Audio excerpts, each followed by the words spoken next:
Hello gamers, and welcome back to the Warframe Iron Man Dojo Chronicles, the show where I spend my time grinding up resources for our Iron Man account's dojo. We'll be grinding up some mutagen samples to craft the Hema, and I'll be answering any questions you guys may have left for me last week. Speaking of last week, we ended with 616 mutagen samples, and this week we're starting with 628. We'll be farming Terrarim, which is a survival on Deimos, and without further ado, let's get into the video. Now, real quick, before we get into the questions, I wanted to get something off my chest. I have just gone to McDonald's right now, and I went and got a number 9, which is the 2 cheeseburger meal, and I asked for no pickles and onions, and, this is important because, if they put pickles on my burger, it ain't really a big deal. Honestly, you just take them off, no biggie, right?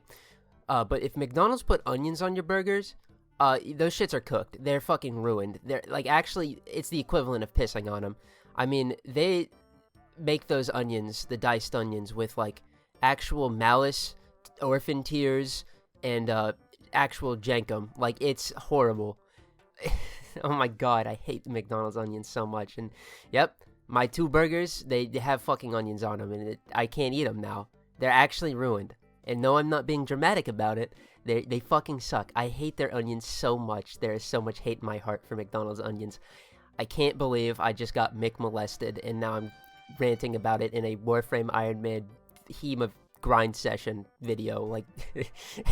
Anyway, the real important bit that I gotta note this week is that we actually managed to get a resource drop chance booster from doing a sortie. Now, I've started doing my sorties. I haven't touched them since I got them, honestly. They just are boring, and I had no desire to do them, but now that we are grinding a resource, they're very beneficial because we can get boosters from them, and that shit is awesome. I love boosters. Now, the only reason I ever did a sortie was because I was doing my archon hunts, trying to gather footage for that.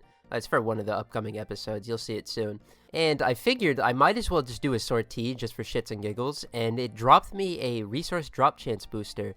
And, well, I kind of totally forgot that those are a thing you could do. Boosters are so good for the account, so honestly, I'm probably going to do a lot more sorties in the future, just to try to gamble. But, shout out to that sortie that dropped me a resource drop chance booster. That shit is clutch, and you're going to see, it was very beneficial that we got one this week. Now, here's hoping in the future I can get a little bit of that resource drop chance and resource booster. But anyway, I've taken enough time. Let's start answering some questions, shall we? Now, our first question is going to be, what is your favorite weapon with an innate ability? If this account reaches a point where it surpasses your main, will you split like an amoeba and main both? My favorite weapon with an innate ability, I have 2, and I'll explain why that's the case. The first one is going to be the Vinquibus. My favorite gun ever is the M1 Grand. I love that thing to death. Oh, my baby. And that's what the Vinquibus is. It's an M1 Grand, and I love it to death. However, that weapon pisses me off because it's a fixed bayonet weapon, and it'll always take up your melee slot, and, well, that makes me not run it often because taking up that melee slot really does suck. I want to have my Praetos there at, all times if I can help it, and it really pushes me away from using that thing. Because otherwise, oh, it's such a comfort pick for me. I love that gun. I love the way the primary fire, when you reload, it does the ping. I love the melee, too. It's all so perfect. It's just, oh, I wish you could not have it be a fixed bayonet so bad. But because I am not going to run that weapon almost ever, my actual answer for favorite innate ability weapon is the Ambassador. Which is also kind of funny because the innate ability of being able to swap between firing modes to full auto to charged, I never used the charged variant of it either. I really just like the Ambassador's primary fire, and that's enough. I do run that one though because it doesn't take up my melee slot. So yeah, Ambassador on top, that's my favorite weapon with an innate ability. To answer the second part of that question of if this account surpasses my main, will I main it?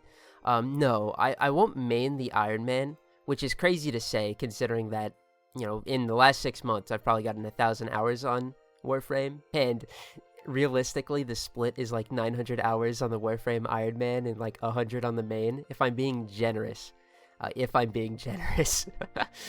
But, I don't think I could ever main the Iron Man account. Once we get everything, I'm probably just gonna have it in its eternal resting spot of waiting for the next update.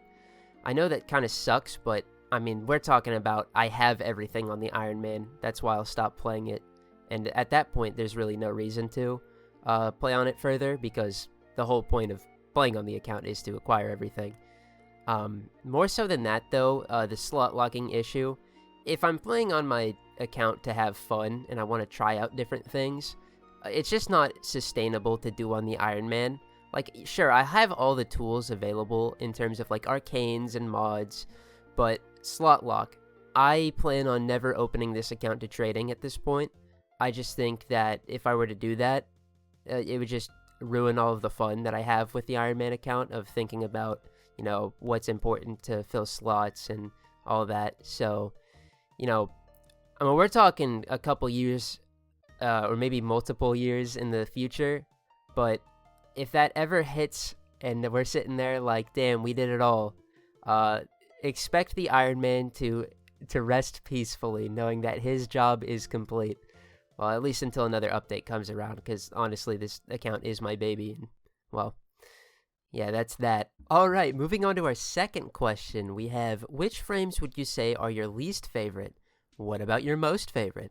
This has got to be one of the top 10 most evil questions for me to answer, just because I know with the least favorites, no matter who I were to say here, I'm going to make somebody mad. And honestly, I don't really care. It's my opinion. So as for my least favorite frames, I can think of a few, but just to keep it brief, we'll keep it at 3 for each question. I'm going to say probably like Geyer, Zaku, and Ember. Before I explain any of those, though, I'm going to address the elephant in the room. Despite being the #1 character I love to slander, Necros is not one of my least favorite characters to play. I mean, well, we'll get to the end of this video and you'll see. He did his job, though. But I'll start with Geyer. Geyer is a character where, you know, this week on the Iron Man, she was pretty underwhelming. And, you know, maybe that's because I didn't invest anything into her, right? Wrong. I think even with investment, Geyer is a fat nothing burger of a character. Not to say that she's, like, horrible, doggy, doo-doo, like, can't do anything. Because she does something. It's just what she does is incredibly mid. If not even underwhelming, honestly. It's just every time I've tried to pick up that character, and I don't have to worry about not being able to frag out in, like, a squad or anything, because your boy plays solo exclusively. But I play Geyer, and I'm just like, damn. I wish I was doing something more. The crit chance and energy rate from Cathode's Grace is like whatever, honestly. The rotors, well, the lightning discharges do like no damage, and honestly, from any builds that I've ever seen on Geyer, it's just like, she's mid, bro. I don't know how else to put it.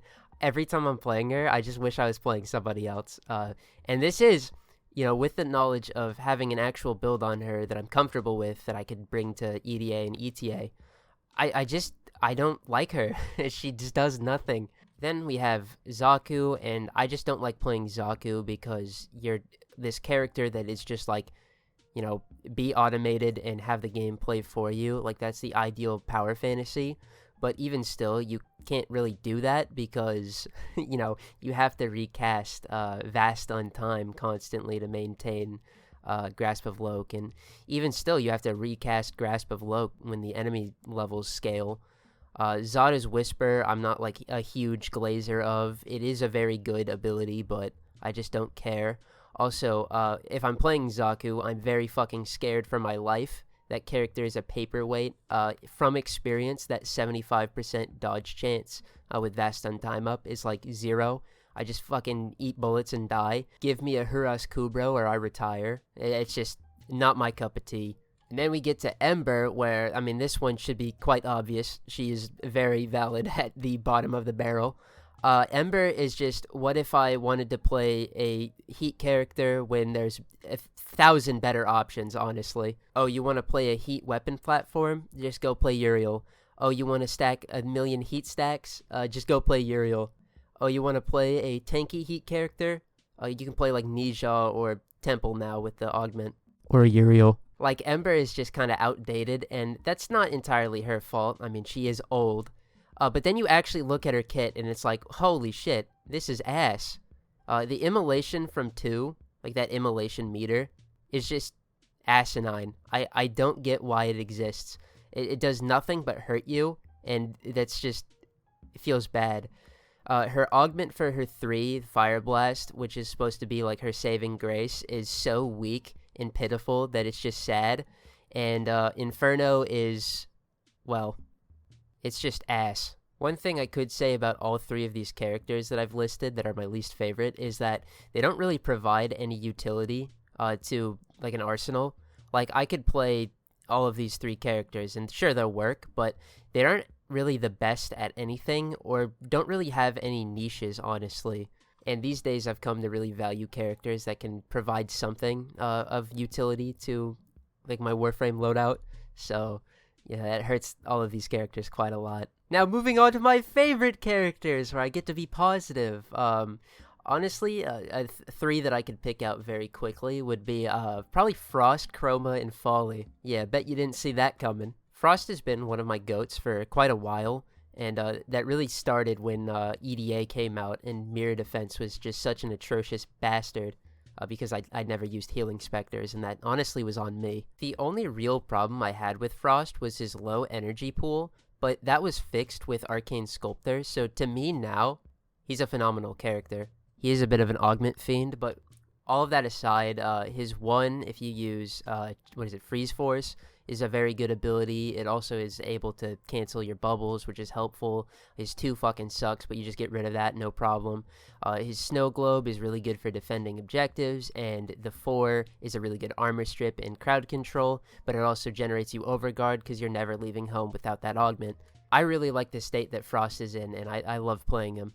Chroma is also one of my goats. This one is probably the most questionable, but in my experience, there have been very few problems with playing Chroma. Vex Armor with Guardian Armor is just an insane ability. You just build up that damage really easy peasy when you shoot something, and it just stays with you as long as you frag out, which is very easy for me because I play on solo.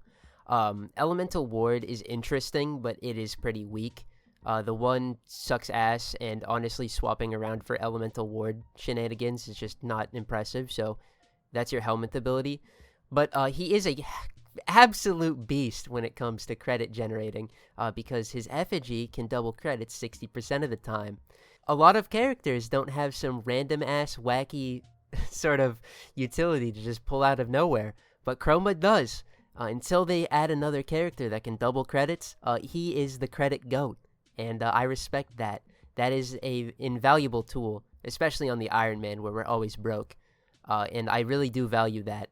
So I like playing him, and then he also has a purpose in our slots, and I value that a lot. And then one of the most absolutely batshit insane characters for a utility fiend like myself, Folly. Well, what doesn't she do?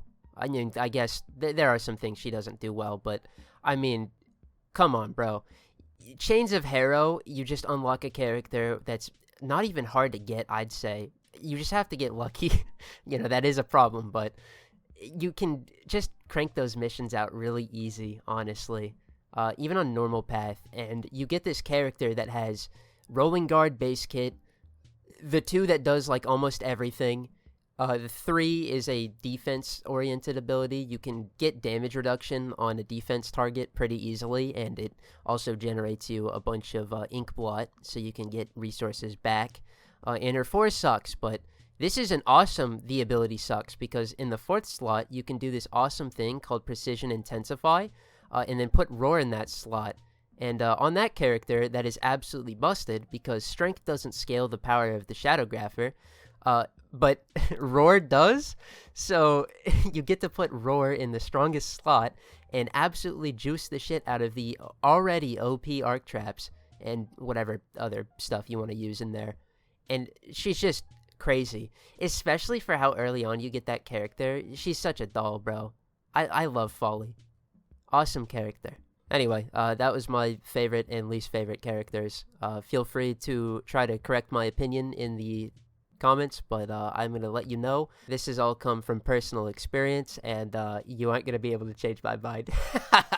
Alrighty, and then the final question for this video is going to be any tips for how to mod properly. I also have the turret incarnate, but it does not make those 100k damage numbers like your video. Before I go into some awesome modding tips for primaries, I just want to say that these are infested enemies, so the reason you're seeing the turret look so good right here in our awesome gameplay is because the infested enemies are just weak.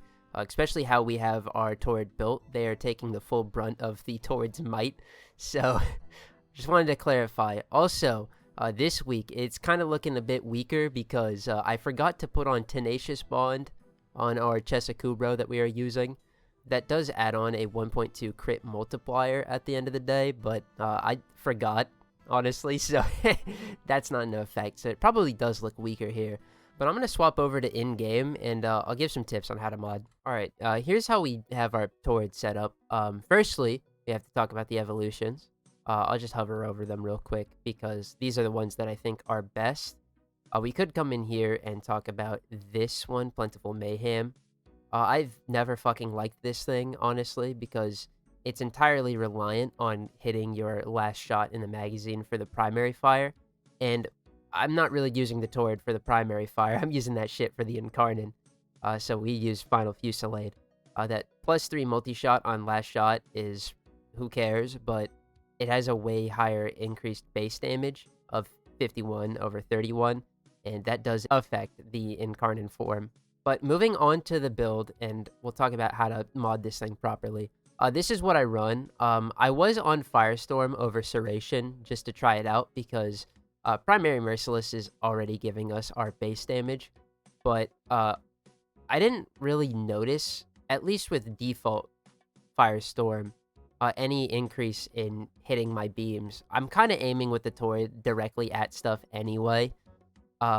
What Firestorm does is if you aim the turret incarnate, where it shoots, there's like an invisible bubble that determines if it's going to start chaining to a bunch of enemies. So Firestorm affects that. It doesn't actually affect like the beam chaining range, I don't think. So that's why I had Firestorm on.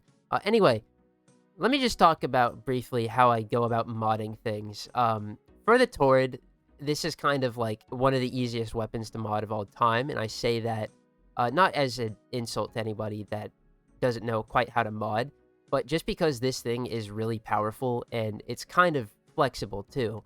In terms of building, you could get a really poorly put together build to just work on this thing because it's nuts. What I like to do for most incarnate primaries, honestly, is my tried and true formula of base damage, multi-shot, crit chance, and crit damage. I'm a very boring man.